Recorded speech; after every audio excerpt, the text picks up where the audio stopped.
Welcome to question hour. Israel America సంయుక్తంగా జరుపుతున్న దాడుల్లో ఇరాన్ తీవ్రంగా నష్టపోతోంది. ఇరాన్లోని కీలకమైన క్రూడ్ ఆయిల్ రిఫైనరీలను లక్ష్యంగా చేసుకుని అమెరికా దాడులు చేస్తోంది.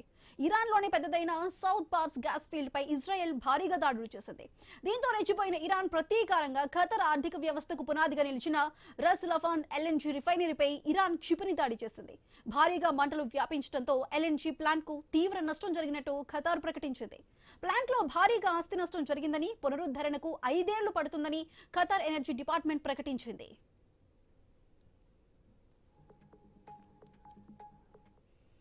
ఇరాన్ పై దాడులు ఇష్టానుసారంగా చేస్తున్న ఇజ్రాయెల్ అంతే స్థాయిలో అమెరికా మిత్ర దేశాలపై ఇరాన్ ప్రతీకార దాడులు చేస్తోంది. ఇరాన్ చేస్తున్న దాడుల్లో ఎక్కువగా నష్టపోతుంది మాత్రం ఖతార్ అన్నది అందరికీ తెలిసిందేనంటున్నారు విశ్లేషకులు. ఇరాన్ రెచ్చిపోవడానికి కారణం కూడా ఇష్టానుసారంగా ఇజ్రాయెల్ దాడులు చేయటమేనని ఖతార్ గుర్తించింది. దీంతో అమెరికాపై ఖతార్ గుర్రుగా ఉందా?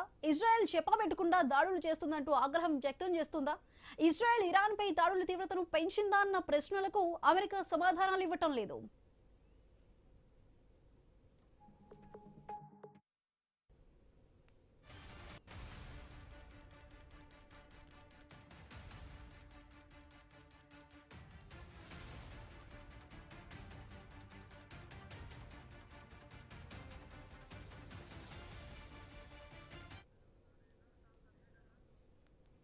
ఎందుకంటే ఇరాన్ ఆయిల్ గ్యాస్ క్షేత్రాలపై దాడులు చేయొద్దంటూ అమెరికాకు ఖతర్ ముందుగానే చెప్పిందా అంటే అవునని అంటున్నారు అంతర్జాతీయ నిపుణులు.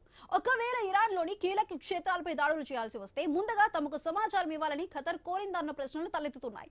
అయినప్పటికీ ఖతర్ విన్నపాలను పక్కన పెట్టి ఇజ్రాయెల్ సౌత్ పాస్ పై దాడి చేయటమే ఇప్పుడు గొడవకు కారణమన్న టాక్ వినిపిస్తోంది. ప్రతిగా ఖతర్ గ్యాస్ క్షేత్రంపై ఇరాన్ అటాక్ చేయడంతో పరిస్థితి విషమించిందా? ఈ యుద్ధంతో బాగా నష్టపోయింది ఇరాన్ కంటే ఖతరేనా అన్న ప్రచారం కూడా జరుగుతోంది. ఇరాన్ దాడిలో దెబ్బతిన్న ఖతార్ గ్యాస్ క్షేత్రం తిరిగి గాడిలో పడటానికి 5 ఏళ్లు పడుతుందంటున్నారు విశ్లేషకులు. అప్పటి వరకు కూడా గ్యాస్ సరఫరా నిలిచిపోవటం ఖాయమంటున్నారు నిపుణులు.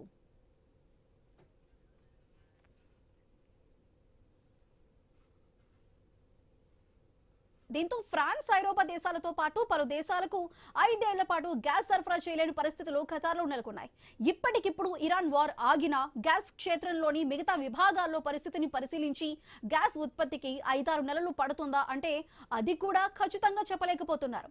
నిన్న మొన్నటి వరకు ఖరీదైన విమానాలు, బంగారపు బళ్ళాలు, స్పూన్లు, మంచాలపై సేద తీరిన గల్ఫ్ దేశాలు ప్రస్తుతం రివర్స్ అయిపోతుందన్న టాక్ వినిపిస్తోంది. దీంతో ఖతార్ వ్యాపార సంస్థలు దిగాలుతో ఉన్నాయా అంటే నిజమేనంటున్నారు లోకల్స్. ఆ పరిస్థితులు కూడా వచ్చాయంటున్నారు.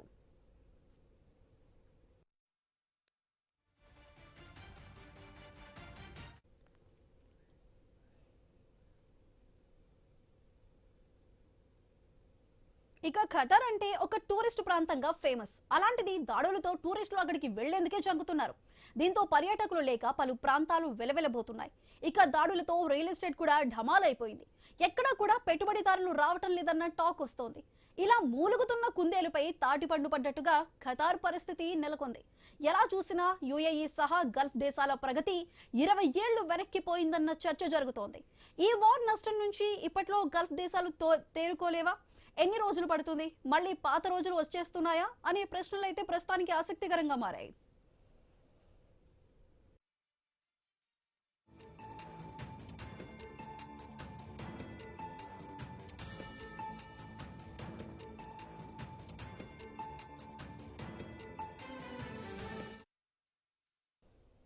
ఇజ్రాయెల్ ఇరాన్ దాడుల్లో కూడా ముఖ్యంగా ఖతర్ నష్టపోయిందనే వార్తలు అయితే వినిపిస్తూనే ఉన్నాయి మనకి. ఈ ఖతర్ కి సంబంధించి తిరిగి కోలుకోవడానికి ఎంత సమయం పడుతుంది? ఇటు ఆయిల్ రిఫైనరీ, ఎల్ఎన్జీ రిఫైనరీకి సంబంధించి కూడా 5 ఏళ్ల కాలం పడుతుంది తిరిగి ఉత్పత్తి స్టార్ట్ చేయడానికి అంటూ కూడా చెబుతున్నారు. ఈ విధంగా ఒక పక్కన చూసుకుంటే పర్యాటకం, రియల్ ఎస్టేట్ పడిపోవటమే కాదు, ఇప్పుడు ఈ విధంగా కూడా ఇటు ఆయిల్ రిఫైనరీకి సంబంధించి కూడా ఇంకాస్త కష్టకాలం ఎదుర్కోబోతుంది ఖతర్. అదేవిధంగా గల్ఫ్ దేశాల ప్రగతి కూడా కాస్త తగ్గుతుంది అనే విషయం అయితే వినిపిస్తూనే ఉంది. అయితే దీనికి సంబంధించిన మరింత విశ్లేషణని మా కొలీగ్ శివాని న్యూస్ రూమ్ నుంచి అందిస్తారు. Shivani, over to you. Right, thank you Sudha. So America and Israel సంయుక్తంగా ఇరాన్ మీద చేస్తున్న దాడులకు సంబంధించి మనం అన్ని విజువల్స్ చూస్తున్నాము. కానీ ఈ దాడుల్లో ఇప్పుడు ఎక్కువగా నష్టపోతుంది ఎవరైనా ఉన్నారంటే అది ఖతార్ అని చెప్పొచ్చు.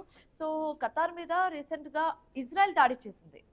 ఇరాన్ కాదు ఫస్ట్ దాడి చేసింది, ఇజ్రాయెల్ దాడి చేసింది. అంటే ఇరాన్ ఖతార్ మీద దాడి చేస్తే ఓకే, యాక్సెప్టబుల్. కానీ సీన్లోకి ఇప్పుడు ఇజ్రాయెల్ వచ్చి ఖతార్ మీద దాడి చేసింది. ఖతర్ మీద దాడి చేయడం ఏంటనేది ఖతర్ కూడా ఆలోచనలో ఉంది. దీనికి సంబంధించి ఇప్పుడు అమెరికా మీద కూడా ఖతర్ గుర్రుగా ఉన్నట్లుగా తెలుస్తుంది. అయితే ఖతార్ మీద ఇజ్రాయెల్ దాడి చేసింది కాబట్టి, రిఫైనరీస్ ని ధ్వంసం చేసింది కాబట్టి, ఇదే అదనపుగా ఇరాన్ కూడా చనువు తీసుకొని ఖతార్ మీద దాడి చేయడం జరిగింది. సో ఇప్పుడు ఈ మొత్తం సిచ్యువేషన్ చూసిన తర్వాత ఖతర్ అమెరికాకు వేస్తున్న క్వశ్చన్ ఏంటంటే, మా మీద ఎందుకు దాడులు జరిగాయి అనేది ఖతర్ అమెరికాకు వేస్తున్న question. And at the same time Israel Qatar మీద దాడి చేస్తున్నప్పుడు మీకు ముందస్తు సమాచారం అందలేదా, అందితే మాకెందుకు చెప్పలేదు అని. సో దీనికి సంబంధించి డొనాల్డ్ ట్రంప్ కూడా స్పందించడం జరిగింది, ఇండైరెక్ట్ గా స్పందించారు. అంటే ఖతర్ మీద దాడి జరగడం మంచిది కాదు, ఇది మంచి పరిణామం కాదని ఇండైరెక్ట్ గా చెప్పడం జరిగింది. అండ్ ఖతర్ మీద ఇజ్రాయెల్ దాడి చేసిన తర్వాత బ్యాక్ టు బ్యాక్ ఇరాన్ కూడా టార్గెట్స్ ని ఫిక్స్ చేసుకొని దాడులు చేయడం జరిగింది. అయితే ఇప్పుడు ఖతర్ మీద దాడి జరగడం వెనకాల అసలు ఎలాంటి నష్టాలు ఖతర్ వాసులు చూస్తున్నారు అనేది మనం ఒకసారి మాట్లాడుకోవాలి, ఎందుకంటే అది కూడా చాలా ఇంపార్టెంట్. సో అక్కడ first of all oil refineries అనేది ధ్వంసం అయిపోయాయి. దానికి ఎన్ని సంవత్సరాలు పడుతుందో మళ్ళీ అది రెనోవేట్ చేసి మళ్ళీ సప్లై అందించడానికి ఎన్ని సంవత్సరాలు పడతాయో మనకు తెలీదు. సో అదొకటి. And second, Qatar is well known for tourist అనమాట. టూరిజం ప్లేసెస్ చాలా ఉంటాయి కాబట్టి టూరిస్ట్ కూడా చాలా అట్రాక్ట్ అయ్యి ఆ ప్లేసెస్కి వెళ్తూ ఉంటారు కాబట్టి అక్కడ టూరిజం కూడా బ్లాక్ అయ్యే పరిస్థితులు మనం చూస్తున్నాము. And second, local shop vendors కూడా అక్కడ లోకల్గా బిజినెస్ చేసుకునే చిన్న చిన్న బిజినెస్ చేసుకునే వాళ్ళకి కూడా చాలా ప్రాబ్లమ్స్ ఫేస్ చేస్తున్నారు. వాళ్ళు కూడా ఇప్పుడు ఆయిల్ రిఫైనరీస్ ఉన్న చోట ఆయిల్ సప్లై ఉంటేనే వాళ్ళకి ఇన్పుట్స్ అవుట్పుట్స్ ఉంటేనే ఆ మనీ అనేది జనరేట్ అవుతుంది, even they can have life అనేది అక్కడ ఒక వాదన. And then most fourth one ఏంటంటే రియల్ ఎస్టేట్ పడిపోవడం. అంటే ఖతార్ ఒక లైక్ రియల్ ఎస్టేట్ కి ఒక మంచి ప్లేస్, ఫ్యూచర్ డెవలపింగ్ కంట్రీ కాబట్టి అక్కడ చాలా మంది కూడా ఇన్వెస్ట్ చేస్తుంటారు. కానీ ఇప్పుడు ఈ సిచ్యువేషన్ అంతా చూసిన తర్వాత ఖతార్లో ఇన్వెస్ట్ చేయాలన్న ఒక డౌట్ కూడా రేజ్ అవుతుంది. సో ఈ డౌట్స్ మధ్యలో ఇప్పుడు ఖతార్ మళ్ళీ 20 సంవత్సరాలు వెనక్కి వెళ్ళిపోయిందా, మళ్ళీ పాతకాలం అంటే ఎలా అయితే డెవలపింగ్ కంట్రీ లాగా అది ఇన్ని రోజులు టైం తీసుకొని డెవలప్ అవ్వడానికి, ఇన్ని రోజులు టైం తీసుకున్నాక ఆల్మోస్ట్ ఇంకా డెవలప్డ్ లైక్ ఇంకా ఆల్మోస్ట్ డెవలప్ అయిపోయిన సందర్భంలో ఇప్పుడు మళ్ళీ ఇలాంటి అటాక్స్తో ఇరాన్ లైక్ ఖతార్ చాలా డిసప్పాయింటింగ్ గా ఉన్నట్టుగా తెలుస్తుంది. రైట్, ఇక ఇదే అంశానికి సంబంధించి మనతో మాట్లాడడానికి జాయిన్ అవుతున్నారు senior journalist and analyst Uppala Lakshman garu. So sir చెప్పండి, ఇప్పుడు ఖతార్ ఈ సిచ్యువేషన్ అంతా చూస్తుంటే అమెరికా, ఇజ్రాయెల్, ఇరాన్ యుద్ధం మధ్యలో ఇప్పుడు ఎక్కువగా నష్టపోయింది ఎవరంటే అది ఖతార్ అని చెప్పొచ్చు. సో ఖతార్ మీద దాడిని మనం ఎలా చూడొచ్చు అంటారు? ఇప్పుడు ఇజ్రాయెల్ దాడి చేయటం అన్నది కరెక్ట్ అయితే కాదు. ఇజ్రాయెల్ దాడి చేయడం వెనక అమెరికా ఎందుకు నియంత్రించలేకపోయింది అన్నది వాళ్ళ ఖతార్ యొక్క ఆరోపణ. ఎందుకంటే అమెరికా ఆధారంగానే ఇజ్రాయెల్ ఇరాన్ పై దాడులు చేస్తున్నది. అమెరికా పూర్తిగా సపోర్ట్ చేస్తున్నప్పుడు ఖతార్ మీద దాడి చేయాల్సినటువంటి అవసరం ఏముంది అంటే ఈ ఆయిల్ నిక్షేపాల మీద దాడులు చేయాల్సినటువంటి అవసరం లేదు. అయినా దాడి జరిగింది. సో ఇరాన్ కూడా దాడి చేసింది. దీంతో ఖతార్ బాగా నష్టపోతున్న మాట వాస్తవం. గల్ఫ్ దేశాలు ఏవైతే ఈ ఆయిల్ సప్లై చేసేటువంటి దేశాలన్నీ కూడా ఇవాళ ఎందుకు ఇరాన్ దాడులు ఎదుర్కోవాల్సి వచ్చిందంటే అమెరికాకు సంబంధించినటువంటి స్థావరాలు ఉండటం వలన ఇరాన్ డైరెక్ట్ గా అమెరికా మీద అన్ని దాడులు చేయలేని పరిస్థితుల్లో కంట్రీస్ మీద పడింది. కానీ ఇరాన్ కూడా అలా ఆయిల్ కంట్రీస్ మీద పడటం వలన నష్టం జరిగితే వాళ్ళ ప్రపంచ దేశాలు అన్నిటికీ కూడా ఇబ్బందికరమైన పరిస్థితి వస్తుంది ఆయిల్ సప్లై విషయంలో.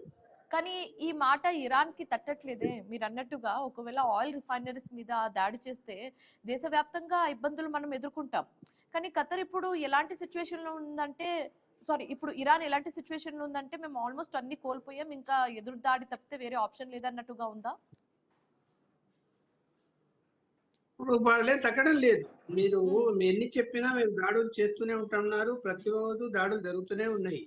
ఎక్కడో చోట వాళ్ళు మిసైల్స్ ప్రయోగిస్తూనే ఉన్నారు డ్రోన్ ద్వారా. వాళ్ళేం ఆగలేదు, ఇరాన్ ఆగలేదు.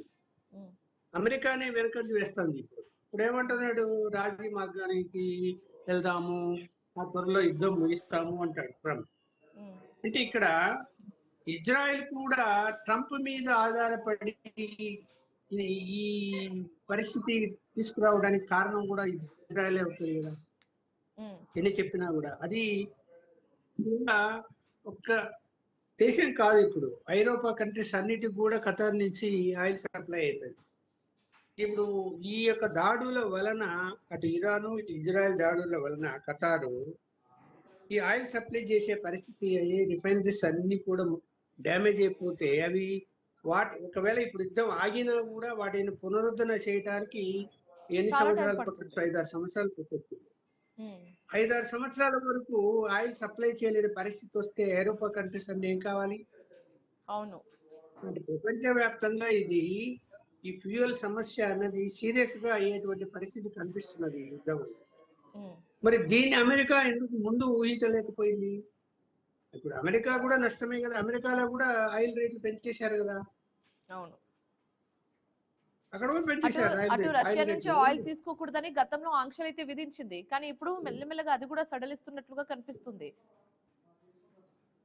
ఇంకా ఇప్పుడు సేఫ్టీ జోన్ లో ఉంది రష్యా, వాళ్ళకి సంబంధించిన ఆయిల్ రిఫైనరీస్ అన్ని కూడా వాళ్ళు కూడా మన ఇండియా కూడా సప్లై చేస్తారు, ఇతర దేశాలకు ఐరోపా కంట్రీస్ కూడా సప్లై చేస్తారు, ఉమ్, అమెరికా కూడా ఇక్కడ అమెరికా ఆంక్షలు విధించడానికి ఎవరండి? అమెరికా ఎవరు? అమెరికా కంట్రోల్లో ఉన్నాయా మన దేశాలని? ఆ భారతదేశం కానీ రష్యా కానీ చైనా కానీ లేదు, అమెరికా కంట్రోల్లో ఎందుకుంటాయి? లేవు కదా. లేవు.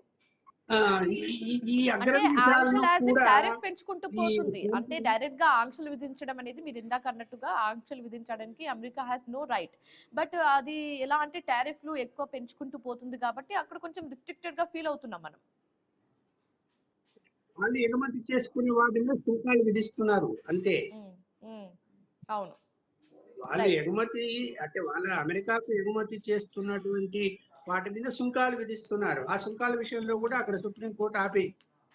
Okay, okay. సో రైట్, ఇక ఇదే అంశానికి సంబంధించి చర్చించడానికి మనతో పాటు జాయిన్ అయ్యారు సామాజిక విశ్లేషకురాలు శ్రీదేవి గారు. ఆవిడతో కూడా మాట్లాడదాం. నమస్తే అండి. సో నమస్తే మనం అండి. ఇప్పుడు ఖతార్ మీద దాడి చూస్తున్నామండి. అయితే ఈ ఖతార్ మీద జరుగుతున్న దాడికి సంబంధించి మీ ఒపీనియన్ ఏంటి? అంటే ఇజ్రాయెల్ ఖతార్ మీద దాడి చేసేటప్పుడు కమ్యూనికేషన్, అమెరికాతో ఉన్న కమ్యూనికేషన్ ల్యాక్ అయిందంటారా? అంటే ఎందుకంటే ఇప్పుడు ఖతార్ కూడా అమెరికాని ప్రశ్నిస్తుంది ఏంటంటే, మా మీద దాడి జరుగుతున్నప్పుడు మీరు ఏం చేస్తున్నారనేది ఇప్పుడు ఖతార్ అమెరికాని ప్రశ్నిస్తుంది. సో ఈ దాడిని మనం ఎలా చూడొచ్చు అంటారు? ఒకటండి, యుద్ధం చెయ్యాలి అని అనుకున్నప్పుడు, దాడి చెయ్యాలి అనుకున్నప్పుడు అది ఎక్కడ వరకు చేయాలి, ఎంత వరకు చేయాలి, ఎంత నష్టం జరుగుతుంది అనేది ముందుగా బేరీజు వేసుకోవాలి. అది ఎన్ని రోజులు చెయ్యాలి అనేది కూడా ఖచ్చితంగా బేరీజు వేసుకోవాలి. అది ఎన్ని రోజులు చెయ్యాలి అన్నది బేరీజు వేసుకోకుండా యుద్ధాన్ని మొదలుపెట్టిన తర్వాత అది ఎప్పుడు ఆపాలో అర్థం కానటువంటి పరిస్థితుల్లో ప్రాణ నష్టము అలాగే ఆస్తి నష్టము జరుగుతోంది. ఇవాళ ప్రపంచవ్యాప్తంగా అనిశ్చితి మీరు అంటుంది డొనాల్డ్ ట్రంప్ గారి ఏదైతే గురించేనా? డొనాల్డ్ ట్రంప్ గురించి చెప్తున్నారా? ట్రంప్ గారు మొదలు పెట్టారు కదండి, ట్రంప్ గారే మొదలు పెట్టారు. ట్రంప్ గారు మొదలు పెట్టారు అంటే ఆయన మొదలు పెట్టడానికి కూడా ఆ ఆయనకంతటికి ఆయనకి ఎటువంటి శత్రుత్వం లేనప్పటికీ కూడా ఆయన ఇటువంటి సమస్యని తయారు చేసుకుని ఆ సమస్యని మొదలు పెట్టి ఆ సమస్యని పూర్తి చేయలేనటువంటి పరిస్థితుల్లో ఇవాళ అగ్రరాజ్యం ఉంది. ఈ అగ్రరాజ్యానికి చెప్పేవాళ్ళు పరోక్షంగా మొదలు పెట్టారు ఆయన, ఇప్పుడు ప్రత్యక్షంగా ఆయన వార్లో దూకిపోయినట్టుగా కనిపిస్తుంది. అవునండి. ఆయన పరోక్షంగా మొదలుపెట్టినా ప్రత్యక్షంగా ఇవాళ ప్రపంచం మొత్తం అనిశ్చితికి కారణం, ప్రపంచం మొత్తం భయాందోళనలకు కారణం, ఏవైతే ప్రశాంతంగా వ్యాపారాలు చేసుకుంటున్నటువంటి యుద్ధానికి ఎటువంటి సంబంధం లేనటువంటి దేశాలని కూడా వాళ్ళు ఇబ్బందులు పెడుతున్నారు. అదే విధంగా ఏదైతే యుద్ధం అనివార్యమై చేయవలసిన పరిస్థితుల్లో చేస్తున్నటువంటి దేశాలు ఏవైతే ఉన్నాయో అవి పూర్తిగా నష్టపోతున్నటువంటి పరిస్థితి. చిన్న దేశం అయినప్పటికీ కూడా మా దగ్గర ఎక్కువ సామర్థ్యం లేదు అన్నా కూడా లాస్ట్ మినిట్ దాకా పోరాడవలసిన పరిస్థితి ఈ రోజున ఇరాన్ కి ఉంది. ఈ పరిస్థితిలో వాళ్ళ గౌరవాన్ని వాళ్ళు కాపాడుకోవడానికి పోరాడుతున్నారు. దాంట్లో మాతో పాటు మేము మిగిలిన వాళ్ళందరినీ కూడా మేము ఖచ్చితంగా ఎవరేమైపోయినా పర్వాలేదు మేము పోయిన తర్వాత అని వాళ్ళు భావిస్తున్నారు. ఇటువంటి ఇంకా ఏది కోల్పోలేము అన్నట్టుగా సిచ్యువేషన్ లో ఉన్నారు ఇరాన్ కూడా. అవునండి. అవునండి. దీనిని ఖచ్చితంగా నియంత్రించాల్సిన అవసరం అయితే పెద్దన్న పాత్ర పోషించేటువంటి అమెరికాకు ఉంటుంది. ట్రంప్ గారు ఖచ్చితంగా ఆయన వ్యవహార శైలి, ఆయన ఆలోచన కొంచెం స్థిరత్వం తెచ్చుకోవాలి. ప్రపంచానికి శాంతి చేకూర్చడానికి ఆయన ఎటువంటి ప్రికాషన్స్ తీసుకోవాలో అవన్నీ కూడా తీసుకోవాలి. యుద్ధాల్ని నేను ఆపగలిగాను అని నిన్నటిదాకా నోబెల్ శాంతి బహుమతి కోసం ఆయన నాకే ఇవ్వాలి అని కోరుకున్నటువంటిది పట్టుపట్టడం మనం ఏదైతే చూసాము. ఉందో ఇవాళ ఇవాళ దానిని పక్కన పెట్టి ఆ ప్రపంచం అంతా విధ్వంసానికి ఆయన ముందుండి కారణమైపోయారు. నడిపించడం అనేది సో శ్రీదేవి గారు కూడా ఇప్పుడు చెప్పండి, అంటే ఖతార్ మీద అంటే ఆ దాడుల్ని మనం చూసాము. అయితే ఖతార్ ఇప్పుడు నెక్స్ట్ ఎలాంటి స్టెప్ తీసుకోబోతుందన్న ఆలోచనలు అయితే అందరూ ఉన్నారు. మీ ఒపీనియన్ లో ఏం చెప్తారు మీరు? ఖతార్ కూడా ఖచ్చితంగా ఎవ్వరు కూడా వాళ్ళ మీద యుద్ధం మొదలుపెట్టి వాళ్ళని ఏమన్నా ఇబ్బంది పెడతామంటే ఏ దేశము కూడా ఊరుకోదండి. ఏ చిన్న దేశము ఊరుకోదు, ఏ పెద్ద దేశము ఊరుకోదు. అనవసరంగా ఇప్పుడు పాకిస్తాన్ లాంటి దేశాలు వెళ్ళి మేము మీకు సహాయం చేస్తామని చెప్పి చిన్న దేశాలన్నీ కూడా ఆ వాళ్ళ ఆర్థికంగా నష్టపోవడం కాకుండా సైనికులు మనుషుల్ని నష్టపోతున్నారు, మానవ వనరులు నష్టపోతున్నారు, ఎంతో నిష్ణాతులైనటువంటి సైనికుల్ని నష్టపోతున్నారు. అది అసలు ఎటువంటి పరిస్థితుల్లో కూడా ప్రపంచానికి మంచిది కాదు. దానిని ఖచ్చితంగా కంట్రోల్ చేయాల్సిన పరిస్థితి ఇది ఖచ్చితంగా ప్రభుత్వ అది ఏదైతే ట్రంప్ గారికి మొదలు పెట్టారు కాబట్టి ఆయన ముగించవలసిన అవసరం ఉంది. అది ఎప్పుడు ముగించాలో ఆయనకి తెలియనటువంటి పరిస్థితుల్లో ప్రస్తుతం అంతా కూడా అనిశ్చితి నెలకొని ఉంది అనేది మాత్రం. లక్ష్మణ్ గారు ఇప్పుడు మీరు చెప్పండి, ఇప్పుడు ఖతార్ విషయానికి వస్తే టూరిజం కి ఒక బెస్ట్ ప్లేస్ అని చెప్పొచ్చు. సో అలాంటిది అక్కడ టూరిజం దెబ్బతింది, ఆయిల్ రిఫైనరీస్ దెబ్బతిన్నది, రియల్ ఎస్టేట్ దెబ్బతింది కాబట్టి ఎన్ని సంవత్సరాలు పట్టొచ్చు మళ్ళీ ఇది కంబ్యాక్ ఇవ్వడానికి, నార్మల్ స్టేజ్ రావడానికి?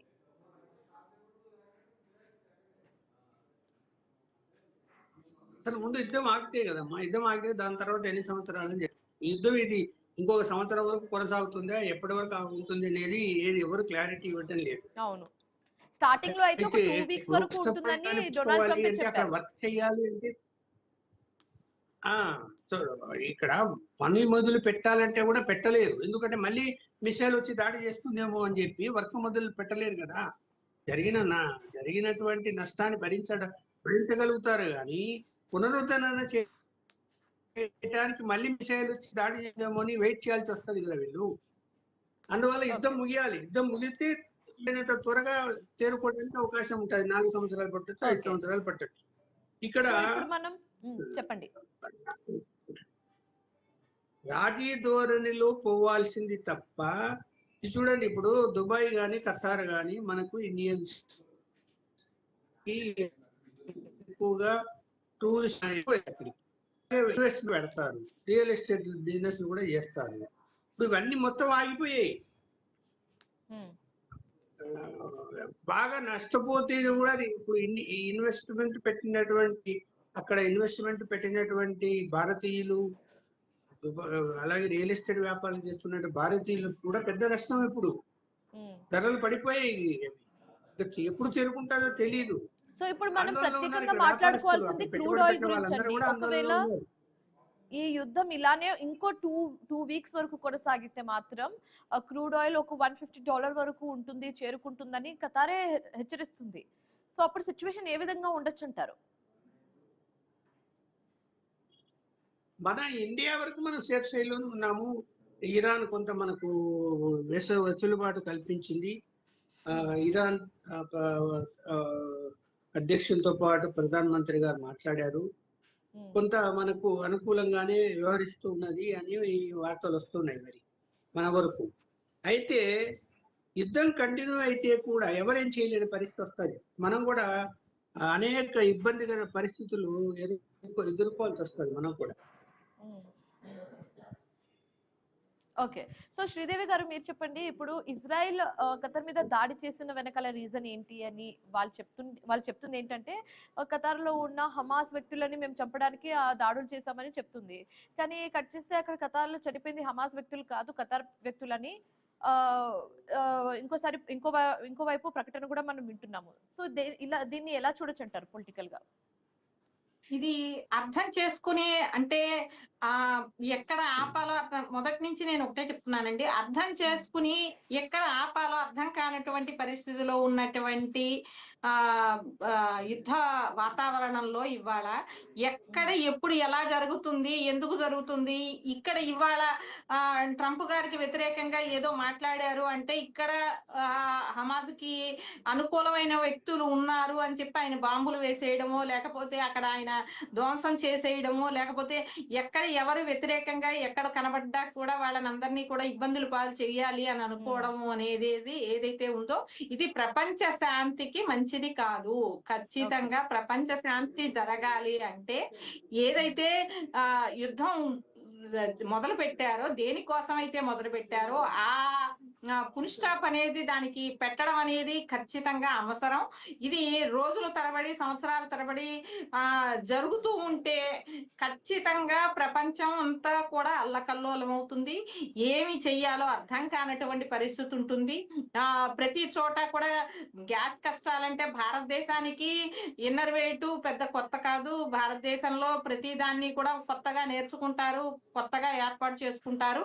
భారతదేశంలో వెళ్ళేటువంటి ఆలోచన సరళి వేరు, మిగిలిన దేశాల్లో ఉండేటువంటి ఆలోచన సరళి వేరు. భారతదేశం ఏదైతే పక్క దేశాలతో ఉండే సత్సంబంధాలు కానీ, విదేశాలతో ఉండే సత్సంబంధాలు కానీ భారతదేశానికి ఇంపాక్ట్ ఉంటుంది. కాబట్టి భారతదేశంలో భయాందోళనలకు గురవ్వాల్సిన అవసరం లేదు. కానీ ఏదైతే ఎవరికి ఎప్పుడు ఎక్కడ ఎలా కోపం వచ్చినా సరే దానికి బాధితులుగా సామాన్యులు, అతి సామాన్యులు బలైపోతున్నారు. దీన్ని ఖచ్చితంగా వ్యతిరేకించాల్సిన అవసరం ఉంది. ప్రపంచం శాంతి కోసం ఎటువంటి ప్రికాషన్స్ తీసుకోవాలి అనే విషయంలో సమగ్రమైనటువంటి మరి ఎటువంటి ఆలోచనలు చేయాలి అనే దాని మీద దృష్టి పెట్టాలి. ఇంకొకటి ఏంటంటే ఏదైతే చెప్పండి శ్రీదేవి గారు. ఇప్పుడు అమెరికా లాంటి దేశాలకి ఎవరు చెప్తే వాళ్ళు వింటారు, లేకపోతే ఖతార్ కానీ ఎవరైనా ఒక వాళ్ళ మీద ఏదైనా విధ్వంసం జరిగిన తర్వాత వాళ్ళు బాధితులుగా వాళ్ళు రియాక్ట్ అవుతూ ఉంటే వాళ్ళకి ఎవరు చెప్తే వింటారు, వాళ్ళకి ఏ విధమైనటువంటి స్వాంతన దొరుకుతుంది. వాళ్ళ నుంచి నష్టపోతున్నటువంటి చిన్న డ్రోన్లను ఉపయోగించి అమెరికాలో ఉన్న మిసైల్స్ ని పేల్చేస్తున్నారు. దాంతో అక్కడ అమెరికాకి ఎంత ఆర్థిక నష్టం. ఇదంతా కూడా ఎవరికి అర్థమయ్యేటట్టు చెప్పాలి. ఐక్యరాజ్యం చెప్తే వింటారా, లేకపోతే ఇంకెవరు చెప్పాలి, ఎవరు ఈ శాంతి చర్చలు మొదలు పెట్టాలి అనే దాంట్లో ఖచ్చితంగా వినే మనిషి అయితే ఇప్పుడు ఇంతవరకు మనం తెచ్చుకునే వాళ్ళం కాదేమో. ట్రంప్ వినే మనిషి అయితే ఇంతవరకు ఈ సిచ్యువేషన్ వచ్చేది కూడా కాదు. లక్ష్మణ్ గారు మీరు చెప్పండి. ఓకే, సో లక్ష్మణ్ గారు ఇప్పుడు మీరు చెప్పండి, ఈ crude oil, real estate, shop vendors ఇవన్నీ పక్కన పెట్టేస్తే ఇప్పుడు అక్కడ సామాన్యుల పరిస్థితి ఏంటి? అండ్ అదే విధంగా ఇక్కడ నుంచి ఒకప్పుడు గల్ఫ్ దేశాలకి ఉపాధి కోసం వెళ్ళే వాళ్ళు చాలా మంది, ఇప్పటికీ చాలా మంది మన భారతీయ వాళ్ళు ఉన్నా అక్కడ. సో వాళ్ళ పరిస్థితి ఏంటి, ఇండియన్స్ పరిస్థితి ఏంటి అక్కడ అని అడిగితే ఏం చెప్తారు? ఇప్పుడు అందరూ తలదాచుకున్నారమ్మా. నాకు తెలిసిన మా బంధువులే 25 కిలోమీటర్ల దూరంలో ఎక్కడో ఒక వేరే వాళ్ళ ఇంటిలో దాక్కుని ఉన్నారు. అంటే దుబాయ్కి దూరంగా. అలా తలదాచుకుంటూ ఇప్పుడు వాళ్ళు రావడానికి భయపడుతున్నారు, అక్కడ ఉండటానికి భయపడుతున్నారు, వచ్చే మార్గం కూడా లేదు. ఏ విధంగా రావాలని ఫ్లైట్ సిచ్యువేషన్ ఉంది. ఉన్నప్పుడు ఎంత భయాందోళనతో దాదాపు 1,20,00,000 మంది పైగా ఈ యొక్క గల్ఫ్ కంట్రీస్ లో మన భారతీయులు పనిచేస్తున్నారు. తక్కువ సంఖ్యలో లేదు. సో వాళ్ళందరి పరిస్థితి ఏంటి చెప్పండి? మొన్న వచ్చిన దాంట్లో ఒక 60-70 వేల మంది మాత్రమే వచ్చారు ఫ్లైట్లు. మొన్న 2-3 ఫ్లైట్లు వచ్చాయి, ఇది వారం కిందట. మళ్ళీ ఇప్పుడు అన్ని ఆగిపోయాయి. వాళ్ళు ఎందుకు అంటే ఇరాన్ మొత్తం గల్ఫ్ కంట్రీస్ మొత్తం అన్నిటినీ టార్గెట్ చేసి ఏ దేశాన్ని వదలకుండా వాళ్ళు మిసైల్స్ ప్రయోగిస్తున్నప్పుడు కొరికి టార్గెటెడ్ గా కాకుండా బుర్జ్ ఖలీఫా అంటే లక్ష్మణ్ గారు ఇప్పుడు ఇరాన్ కూడా ఒకటే మాట చెప్తుంది, ఇప్పుడు గల్ఫ్ దేశాల్లో ఉన్నటువంటి అమెరికా స్థావరాలు ఏదైతే ఉన్నాయో అవన్నీ అక్కడ నుంచి వెళ్ళిపోతే మంచిది, లేకపోతే మేము దాడులు చేస్తామని ఇరాన్ కూడా చెప్తుంది. సో ఇరాన్ హెచ్చరించిన ఈ మాటల్ని అమెరికా వింటుందా? ఎందుకు వింటుంది అమెరికా? అప్పుడు వినేటట్టుగంటే ట్రంప్ వినేటట్టుగంటే ఇందాక మన మేడం చెప్పినట్టు ఇంత పరిస్థితి ఎందుకు వస్తది? అవును. మరి మరి ఇప్పుడు చాలా అడమెంట్‌గా ఆయన విధానాలు ఉన్నవి. ఉమ్, కనీసం భారతదేశంతో కూడా సత్సంబంధాలు పెట్టుకోవడం లేదతను. ఉమ్, చీటికి మాటికి మనల్ని కూడా బెదిరిస్తాడు. ఉమ్, మీరు మీరు రష్యా నుంచి కొనొద్దంటాడు. ఇవన్నీ కూడా అతను ఏ దేశంతో సరిగా ఉన్నాడు? ఇవాళ ఐక్యరాజ్య సమితితో దేశాలన్నీ నిశ్శబ్దంగా ఎందుకు ఉంటున్నాయి మరి? ఉమ్. అన్ని దేశాలు ఖండించాలి కదా! ఈ యొక్క అవును. విధానాలన్నిటిని కూడా. అన్ని దేశాలు సైలెంట్‌గా ఉన్నాయి మరి. అందరూ కూడా సేఫ్ 120 జోన్ నే దేశాల పైన ఎంచుకుంటున్నారు. ఎంచుకుంటున్నారు. అంటే మరి ఆ స్ట్రాటజీ ఏంటో అర్థం కావడం లేదు. సైలెంట్‌గా ఉండడానికి కారణాలేంటి? ఉమ్, సో అంటే ట్రంప్ నిందితులకు అందరూ వాడితో పెట్టుకోవడం ఎందుకు అనేటువంటి ఉద్దేశంతో ఉన్నారేమో అని నేను అనుకుంటున్నాను. ఓకే. సో శ్రీదేవి గారు, ఫైనల్ గా మీరు చెప్పండి. మీరు స్టార్టింగ్ లో చెప్పినట్టుగా ఎలాంటి క్యాల్కులేషన్స్ లేకుండా ట్రంప్ ఈ యుద్ధంలోకి రావడం, ఇప్పుడు అప్పుడు పరోక్షంగా వచ్చి ఇప్పుడు ప్రత్యక్షంగానే యుద్ధం చేస్తున్నారు. సో ఇప్పుడు ఎలాంటి స్ట్రాటజీతో ట్రంప్ ముందుకెళ్లే అవకాశాలు ఎక్కువ కనిపిస్తున్నాయి? ఎందుకంటే మనం 2-3 డేస్ బ్యాక్ ముందు చూసాము, నా యుద్ధం ఆపే మైండ్ సెట్ తో నేను ఉన్నాను అని ఇండైరెక్ట్ గా అయితే హింట్ ఇస్తున్నారు ట్రంప్, కానీ అది ఎందుకు అమల్లోకి రాలేకపోతుంది. సో ఫ్యూచర్ లో అంటే కపుల్ ఆఫ్ వీక్స్ లో ఏమన్నా ఎండ్ అయ్యే ఛాన్సెస్ ఏమైనా కనిపిస్తుందా? ట్రంప్ గారు ఏంటంటే అండి, పొద్దునో మాట, మధ్యాహ్నం మాట, సాయంత్రం మాట, గంటల వ్యవధిలో ఆయన పూటకో మాట మాటలు మారుస్తూ మారుస్తూ ఉంటారు. ఉంటారు. పూటకో మాట చెప్తారు. ఆయన ఆయన చెప్పేది, ఆయన ఏదైతే సైనికులు ఉన్నారో, లేకపోతే ఆయన సెనెట్ ఉందో, ఆ అమెరికన్ మంత్రి మండలి ఉందో, వాళ్ళెవ్వరూ కూడా విశ్వసిస్తున్నారని అనిపించట్లేదు. ఎందుకంటే ఆ దేశంలో కూడా ప్రొటెస్టులు జరుగుతున్నాయి. ఆ దేశంలో కూడా వద్దు, ఈ యుద్ధం ఆపండి అని అవును. చెప్తున్నారు. కానీ ఎవరు ఏది చెప్పినా ఆయనకి ఏది తోస్తే అదే చేస్తారు. ఆయనకి ఎప్పుడు ఏదనిపిస్తే అదే చేస్తారు. ప్రజలు ఏమైపోయినా సరే, దేశం ఏమైపోయినా సరే, ప్రపంచం ఏమైపోయినా సరే, ఆయనకి నచ్చిందే ఆయన చేస్తారు. కానీ మనం సేఫ్ గా ఉండడానికి మనం ఏం చెయ్యాలి, మనం ఏ విధంగా భద్రంగా ఉండాలి అనేది మనం ఆలోచించుకోవాలి. రెండోది, విదేశాలకి ఉద్యోగం, ఉపాధి కోసం వెళ్ళిన వాళ్ళని నిజంగా ఆదుకోవాల్సిన అవసరం భారత ప్రభుత్వానికి కూడా ఉంటుంది. ఏదైతే ఓకే అండి. సరదాగా ఫ్యాషన్ కోసం వెళ్ళారో, వాళ్ళని ఫ్యాషన్ కోసమో లేకపోతే విలాసవంతమైనటువంటి జీవితాల కోసం వెళ్ళారో, వాళ్ళని ఏ దేశం కూడా వాళ్ళ కోసం ఖర్చు పెట్టకూడదని చెప్పి సామాన్యులు భావిస్తున్నారండి. Okay. So thank you so much Lakshman garu, thank you so much Sridevi garu, discussion లో పాల్గొనేందుకు, మీ ఒపీనియన్స్ ని మాకు తెలియజేసినందుకు. Thanks for joining us. So ఇది ఇవాల్టి క్వశ్చన్ అవర్. మరొక క్వశ్చన్ అవర్ తో మళ్ళీ కలుద్దాం. Till then keep watching I News. మీతోనే మీ వెద్దే.